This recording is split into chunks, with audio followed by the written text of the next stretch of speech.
May agam-agam ang ilang motorista sa muling pagpatupad ng No Contact Apprehension Policy o NCAP ng MMDA. Nagbabalik live para sa unang balita si EJ Gomez. EJ. Igan, may 300 CCTV cameras ang MMDA na manghuhuli sa ilalim ng No Contact Apprehension Policy simula ngayong araw. Epektibo yan.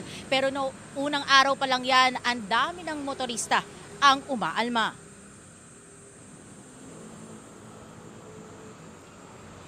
Sa ilalim ng No Contact Apprehension Policy o NCAP, wala ng enforcer na manghuhuli ng traffic violator. Kung lalabag sa anumang batas trapiko, maaaring makakuha ng abiso ng violation sa loob ng 7 araw na isisend sa impormasyong nakakalip sa rehistro ng sasakyan ng motorista. Ayon sa MMDA, sa panahong matanggap ng traffic violators ang kanilang violation notice, may 10 araw sila para mag-contest. Pwede silang mag-fiscal filing o di kaya naman ay pumunta sa MMDA Traffic Adjudication Division.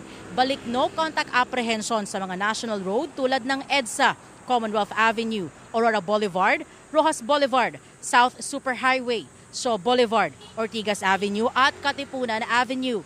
Paliwanag ng MMDA na kahit may AI o Artificial Intelligence ang ehensya, ay may layers pa rin daw sila ng review sa mga violation. Halimbawa na lang, kung nakitang may tumigil na ibang sasakyan kaya kumabig ang isa, o di kaya naman ay may emergency vehicles na kasabay sa kalsada gaya ng ambulansya o bumbero. Masusi raw nilang pag-aaralan ang mga violations na makakalap ng kanilang CCTV cameras. Giit pa ng MMDA, hindi fundraising ang NCAP, kundi paraan para tumino ang mga anilay barumbadong motorista. Taliwas naman yan sa iniisip ng ilang motorista. Narito ang kanilang mga pahayag. Ang pangunguto kasi ng MMDA mawawala, pero para sa akin, opinion ko hindi sa government. Kaya lang yan kasi ma'am parang nag-generate ng pera eh. Gusto nila mag-generate ng pera. So kotong din yun eh. Alam naman nila na chaos ang kalsada. Ayusin muna nila para walang masabi tao. In-implement na nila yan dati, di ba? Di ba, marami ding nagka-problema, maraming reklamo.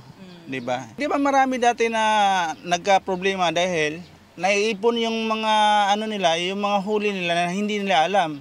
Kasi nga, lumipat na sila ng address, hindi nila alam. So, nung pag-renew nila, ang laki-laki na ng babayaran nila na hindi nila alam. So, isa siguro yun sa na dapat i-address na muna nila.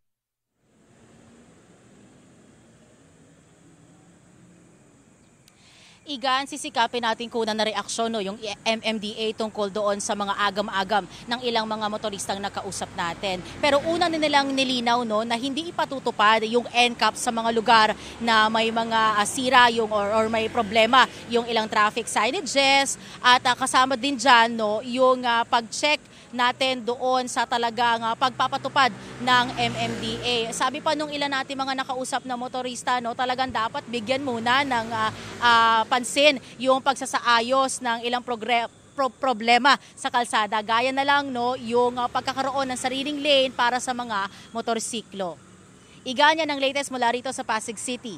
EJ Gomez para sa GMA Integrated News. Igan, mauna ka sa mga balita, mag-subscribe na sa GMA Integrated News sa YouTube para sa iba't ibang ulat sa ating bansa.